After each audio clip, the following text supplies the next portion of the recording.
जय हिंद प्यारे साथियों, फाइनली एसएससी सीजीएल के एग्जाम समाप्त हो चुके हैं। तो हमने ऐसे साथियों से चर्चा की है जो पिछला 7000 वैकेंसी थी उनमें प्री का एग्जाम क्वालिफाई कर चुके हैं, मेंस नहीं क्वालिफाई हुआ, उन्होंने भी एग्जाम दिया। अब क्या कट ऑफ उनके अकॉर्डिंग हो सकती है, इस बार पेपर देकर आए, पेपर का लेवल क्या रहा, उस सबके बारे में चर्चा करने वाले हैं। फिलहाल जब फाइनल आंसर की आएगी मित्र तो कट ऑफ एक सही अंदाजा लगाया जा सकता है। जो अभी 110 115 जाएगी ऐसा कहकर आप सभी को बगला रहे हैं, वो ध्यान से सुन लें। आप देख चुके होंगे कट ऑफ को लेकर कई बड़े बड़े यूट्यूब चैनल भी जो है 110 115 कट ऑफ बता रहे हैं। तो इतना भी नहीं कि 110 आप कट ऑफ ले आ लेंगे अब तो फिर आप क्वालिफाई कर लेंगे, तो इतना भी नहीं रहेगी। लेकिन क्या रह सकती है हम उसके अकॉर्डिंग हम बात करेंगे। हमने जो बात की है ऐसे साथी से ज़्यादा साथी नहीं मिल सके, 3 से 4 ही मिले हैं जो 7000 वाली वैकेंसी में प्री क्वालिफाई कर चुके हैं।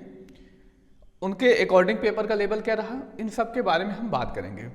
और उससे पहले भी जानते हैं बहुत कम कट ऑफ गई थी, 115-16 के आसपास कट ऑफ गई थी जब 37,000 वैकेंसियाँ थी।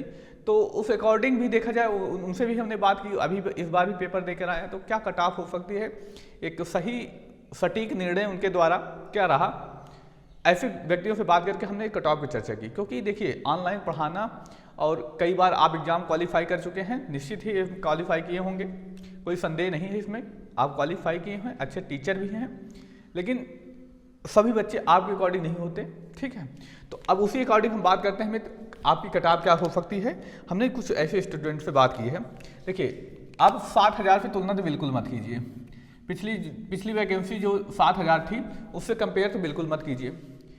अगर आप उससे कंपेयर करते हैं तो 150 तक चली गई है कट ऑफ, 148-49 ऐसे कट ऑफ थी, आप वहाँ पे पहुँच जाएंगे तो वो बहुत ज़्यादा चली गई है, उतना नहीं जाएगी, इस बार बेफिक्र रहे। लेकिन ये भी नहीं है कि 115-20 पर चली जाए, बिल्कुल नहीं जाएगी 115-20। अगर मेरे हिसाब से यूआर का कोई साथी है अभी उसको लगता है कि अभी लगता है, हम ये नहीं, देखिए लगना और सही होना अलग बात है। कि कोई एग्जाम से निकलता है कहता है मेरे इतने सही हैं, हर कोई बोल रहा था कि हमने 80 प्रश्न किए, 70 प्रश्न किए, 75 प्रश्न किए, 90 प्रश्न किए, सब कोई बोल रहा था। तो क्या सब क्वालिफाई, वो सब जैसे घर पहुंचते पहुंचते ना उनके 20 गलत हो जाते हैं, 20 वो कम हो जाएंगे और जो नंबर कम हुआ है वो भी कम हो जाएगा। तो उनसे सब पे नहीं डरना है। लेकिन अगर आप जनरल कैटेगरी में हैं, अगर आपको अभी ऐसा लगता है, मतलब कह दीजिए घर आने के बाद आपको जो क्वेश्चन याद था वो मिलाए, उस अकॉर्डिंग अगर अभी आपको लगता है कि हमारे जो है 135 से 140 के करीब बन रहे हैं जनरल कैटेगरी में, और ईडब्ल्यूएस में 132 से 135 के आसपास, और ओबीसी में हम कह सकते हैं कि 135 के ही आसपास, और एसटी में 130, एसटी में हम कह सकते हैं 125। जिनको अभी लगता है कि इतना हमारे नंबर बन रहे हैं वो सेफ कैटेगरी में रखे जा सकते हैं। अभी फाइनल आंसर की आएगी तो एग्जैक्ट कट ऑफ क्या हो सकती है, हम उसके बारे में हम डाटा लेकर ही बताएंगे कट ऑफ। लेकिन अभी जिनको लगता है कितना है तो वो मेंस की तैयारी में थोड़ा सा अपना ध्यान लगा सकते हैं। अब बाकी एमटीएस के आज एग्जाम चालू ही हो चुके हैं, एमटीएस, तो आप एमटीएस पर भी अगर फॉर्म फिल किए हैं तो उस पर भी फोकस कीजिए।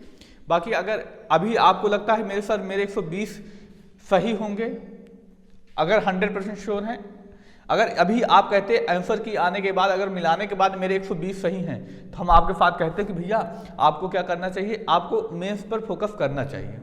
लेकिन अगर अभी आप दावा कर रहे हैं कि हमारे 120 सही हैं, तो अभी जब आंसर की आएगी 5-10 नंबर कम होंगे, तब फिर वहाँ पर मामला गड़बड़ा जाता है। तो अभी फाइनल आंसर की आने दीजिए, तो कट ऑफ पर बहुत अच्छे से चर्चा करेंगे। फिलहाल ये कट ऑफ आप इतना आपको लगता है मेरे 100% इतना सही है, तो अभी आप सेफ जोन में रह सकते हैं, अपना फोकस थोड़ा मेंस की तरफ कर सकते हैं। बाकी आपको क्या लगता है आप हमें कमेंट करके बता सकते हैं। अगर कोई राय या सुझाव देना चाहें वो भी दे सकते हैं, हम आपकी सुझाव जरूर सुनेंगे मित्र। अगर कोई प्रश्न रहा तो हम आपका रिप्लाई करने का प्रयास करेंगे। धन्यवाद, जय हिंद।